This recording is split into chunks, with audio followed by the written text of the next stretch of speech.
how you doing, my friends? On this video, what I'm doing is I'm trying to protect the wood of my trailer from the water, salt, snow, and all the type of stuff that can happen to the wood of the trailer.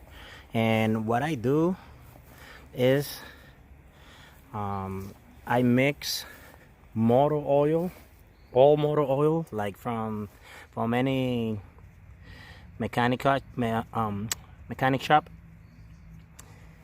I take the all oil and I mix it with diesel.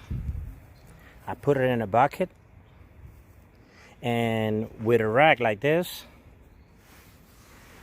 I try to cover the whole trailer